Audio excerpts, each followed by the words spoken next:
Union ಜಿಮ್ಖಾನ ಈ ಜಾಗೆಯಲ್ಲಿ ಒಂದು ಪಿಸ್ತೂಲಿಂದ fire ಮಾಡೋದು ಘಟನೆ ಆಗಿದೆ.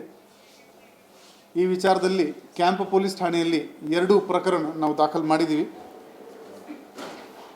ಒಂದು ಪ್ರಕರಣದಲ್ಲಿ ಫಿರ್ಯಾದಿ ಇವನು ಸುರೇಶ್ ಜಾಲ್ಗಾರ್ ಅಂತ ಇದ್ದಾನೆ ಮತ್ತು ಆರೋಪಿ ಪ್ರಫುಲ್ ಪಾಟೀಲ್ ಮತ್ತು ಇತರರು ಅಂತ ಅವನು ದೂರು ನೀಡಿದ್ದಾನೆ. ಇದರಲ್ಲಿ ಅಟೆಂಪ್ಟ್ ಟು ಮರ್ಡರ್ ಮತ್ತು ಆರ್ಮ್ಸ್ ಆ್ಯಕ್ಟ್ನಲ್ಲಿ ನಾವು ಕೇಸ್ ತಗೊಂಡಿದ್ದೀವಿ.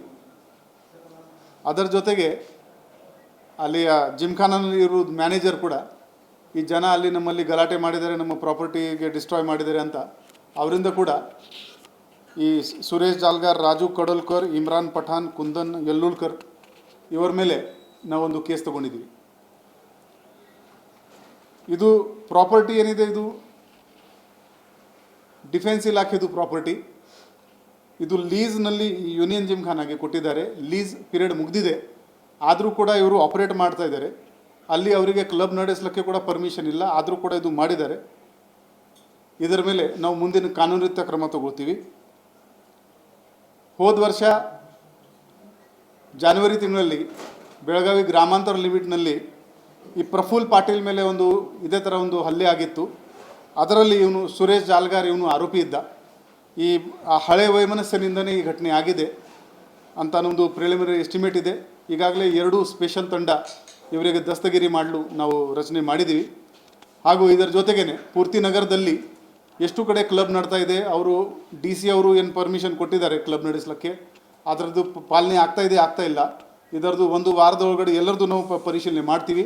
ಎಲ್ಲಿ ವಿದೌಟ್ ಪರ್ಮಿಷನ್ ಆಗಲಿ ಅಥವಾ ಪರ್ಮಿಷನ್ದು ನಿಯಮ ಬಾಹ್ಯ ಚಟುವಟಿಕೆ ಮಾಡಿಕೊಂಡು ಯಾರು ಮಾಡ್ತಾಯಿದ್ರೆ ತಕ್ಷಣವೇ ಅವರ ಮೇಲೆ ನಾವು ಕಾನೂನು ರೀತಿಯ ಕ್ರಮ ಜರುಗಿಸ್ತೀವಿ. ಇನ್ನೂವರೆಗೆ ಈಗ ನಮ್ಮದು 2 ತಂಡ ನಿನ್ನೆ ರಾತ್ರಿಯಿಂದ ಓಡಾಡ್ತಾ ಇದ್ದಾರೆ. ಬೇಗನೆ ಇದು ದಸ್ತಗಿರಿ ಆಗುತ್ತೆ, ಆಮೇಲೆ ಎಲ್ಲ ಡೀಟೇಲ್ಸ್ ಶೇರ್ ಮಾಡೋಕ್ಕೆ ನಮಗೆ ಅನುಕೂಲ ಆಗುತ್ತೆ. ಈ ಇಬ್ಬರು ಗ್ಯಾಂಬ್ಲರ್ಸ್ ಇದ್ದಾರೆ. ಇವರ ಮೇಲೆ ಸುಮಾರು ಗ್ಯಾಂಬ್ಲಿಂಗ್ ಕೇಸಸ್ ಇದ್ದಾವೆ. ಇವನ್ ಸುರೇಶ್ ಜಾಲ್ಗಾರ್ ಮೇಲೆ ಅಟೆಂಪ್ಟ್ ಟು ಮರ್ಡರ್ದು ಕೇಸ್ ಇದೆ ಹೋದ ವರ್ಷ. ಅದು ಅವನ ಮೇಲೆ ಇನ್ನೂ 5 ಕೇಸಸ್ ಇದೆ. ಈ ಕಂಪ್ಲೇಂಟ್ನಲ್ಲಿ ಯಾರು ವಿಕ್ಟಿಮ್ ಇದ್ದಾನೆ ಅವನ ಮೇಲೆ ಒಟ್ಟು 5 ಕೇಸಸ್ ಇದೆ. ರಾಬರಿ ಇದೆ, ಜೂಜ್ದು ಕೇಸ್ ಇದೆ. ಈ ಪ್ರಫುಲ್ ಪಾಟೀಲ್ ಮೇಲೆ ಕೂಡ ಹಳೆ ಕ್ರಿಮಿನಲ್ ಬ್ಯಾಕ್ಗ್ರೌಂಡ್ ಇದೆ. ಸೊ ಇದು ಎಲ್ಲ ನೋಡಿಕೊಂಡು ಬರೋ ದಿನಗಳಲ್ಲಿ ಇವರಿಗೆ ಗಡೀಪಾರ್ ಆಗಲಿ, ಗುಂಡಾ ಆ್ಯಕ್ಟ್ ಆಗಲಿ ಅದರಲ್ಲಿ ಕೂಡ ನಾವು ಇವ್ರ ಮೇಲೆ ಕ್ರಮ ತಗೊಳ್ತೀವಿ. ಅಂಥ ಆ್ಯಂಟಿ ಸೋಷಿಯಲ್ ಎಲಿಮೆಂಟ್ಸ್ ನಮ್ಮ ಬೆಳಗಾವಿ ಊರಲ್ಲಿ ನಮಗೆ ಬೇಕಾಗಿಲ್ಲ. ಇವರಿಗೆ ಹೊರಗಡೆ ನಾವು ಕಳಿಸ್ತೀವಿ ಅಥವಾ ಜೈಲಲ್ಲಿ ಕಳಿಸ್ತೀವಿ. ಮಾಡ್ಕೊಂತ ಹೋಗ್ತಾ ಇದ್ದಾರೆ ಸರ್. ಒಂದ್ ಕಡೆ ಸಿನ್ನೋಡಿ ಮಾಡ್ತಾರೆ, ಇಲ್ಲಿ ಏನಾದ್ರು ಟೈಟ್ ಆದ್ಮೇಲೆ ಸ್ವಲ್ಪ ಮಹಾರಾಷ್ಟ್ರ ಬಾರ್ಡರ್ಗೆ ಹೋಗಿ ಮಾಡೋದು. ಈ ಪ್ರಫುಲ್ ಪಾಟೀಲ್ ಬರೀ ಗ್ಯಾಂಬ್ಲಿಂಗ್ ಅಷ್ಟೇ ಇಲ್ಲ ಸರ್, ಮಟಕ ಸದಕ್ಕೆ ಇವನು ಇದು ಮಾಡ್ತಾನೆ ಅನ್ನುವಂಥದ್ದು ಈ ಹಿಂದೆ ಕೂಡ ಅವು ಎಲ್ಲ ಪರಿಶೀಲನೆ ಮಾಡ್ತೀವಿ. ಇಲ್ಲಿವರೆಗೆ ಏನಾಗ್ತಾ ಇದೆ, ನಾವು ಇವರ ಮೇಲೆ ಕರ್ನಾಟಕ ಪೊಲೀಸ್ ಆ್ಯಕ್ಟ್ದು ಸೆಕ್ಷನ್ ಪ್ರಕಾರ ಕ್ರಮ ತಗೊಳ್ತೀವಿ. ಇವರು ಫೈನ್ ಪೇ ಮಾಡ್ತಾರೆ, ಅದರಲ್ಲಿ ಜಾಸ್ತಿ ಶಿಕ್ಷೆ ಆಗಲ್ಲ. ಇನ್ನು ಮುಂದೆ ಇವರ ಮೇಲೆ ಆರ್ಗನೈಸ್ ಕ್ರೈಮ್ದು ಸೆಕ್ಷನ್ ಹಾಕ್ಕೊಂಡು ಲಾಂಗ್ ಟರ್ಮ್ ಇವರಿಗೆ ಹಿಂಡಲ್ಗ ಕಳಿಸೋದು ಪ್ರೋಗ್ರಾಮ್ ಮಾಡ್ತಾಯಿದ್ವಿ. ಅದರದ್ದು ಕೂಡ ಸೋರ್ಸ್ ಎಲ್ಲಿಂದ ತೊಗೊಂಡಿದ್ದಾರೆ, ಎಲ್ಲಿಂದ ಪರ್ಚೇಸ್ ಮಾಡಿದರೆ ಅಲ್ಲಿವರೆಗೆ ನಾವು ಇನ್ವೆಸ್ಟಿಗೇಷನ್ ಮಾಡ್ತೀವಿ. ರೌಡಿ ಶೀಟ್ ಆಲ್ರೆಡಿ ಇರಬೇಕು ಇವರದು, ನಾವು ಚೆಕ್ ಮಾಡ್ತೀವಿ ಮತ್ತು ಬಾಂಡರ್ ಕೂಡ ಮಾಡ್ತೀವಿ. ಅದು ಅವರಿಗೆ ಅರೆಸ್ಟ್ ಮಾಡಿದ ಮೇಲೆ ಗೊತ್ತಾಗುತ್ತದೆ.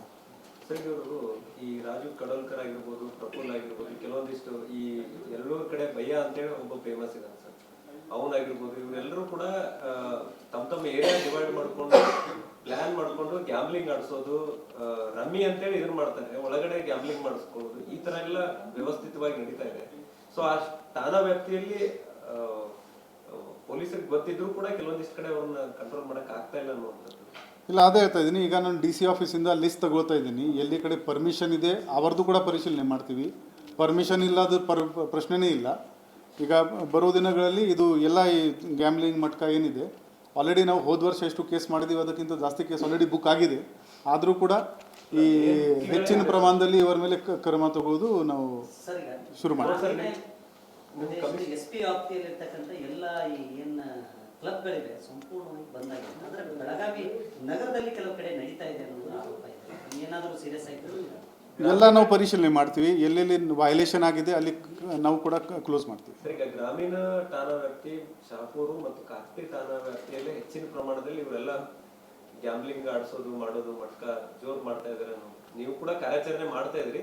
ಕೆಲವೊಂದಿಷ್ಟು ಕಡೆ ನಿಮ್ಮ ಪೊಲೀಸರು ಕೆಲವೊಂದಿಷ್ಟು ಜನ ಅಷ್ಟೇ, ಇವರು ಅಂತ ಹೇಳಂಗಿಲ್ಲ, ಕೆಲವೊಬ್ರು ಭಾಗಿಯಾಗಿ ವ್ಯವಸ್ಥಿತವಾಗಿ ನಡೀತಾ ಅಂತ ಏನು ಕಂಡು ಬಂದರೆ they will face disciplinary action, even suspension or even dismissal from the service. ಈಗ ನೋಡಿ ಸರ್, ಇಲ್ಲಿ ನಿಮ್ಮ ಕಮಿಷನರ್ ಕಚೇರಿ ಮುಂದ್ಗಡೆನೆ ಇವ್ರ ಅನುಮತಿ ಇಲ್ಲದೆ ಇಷ್ಟು ರಾಜಾರೋಷವಾಗಿ ಆಡ್ತಾ ಇದ್ರು.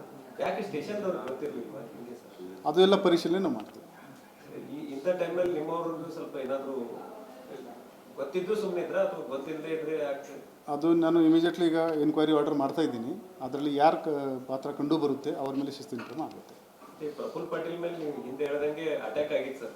ಸೊ ಅದು ಅಟ್ಯಾಕ್ ಆದ್ಮೇಲೆ ಕೂಡ ಇವ್ನು ಮತ್ತೆ ಗ್ಯಾಮ್ಲಿಂಗ್ ಸ್ಟಾರ್ಟ್ ಮಾಡ್ಕೊಂಡು ಸಿನ್ನೋಳಿ ಕಡೆ ವ್ಯವಸ್ಥಿತವಾಗಿ ಆಟ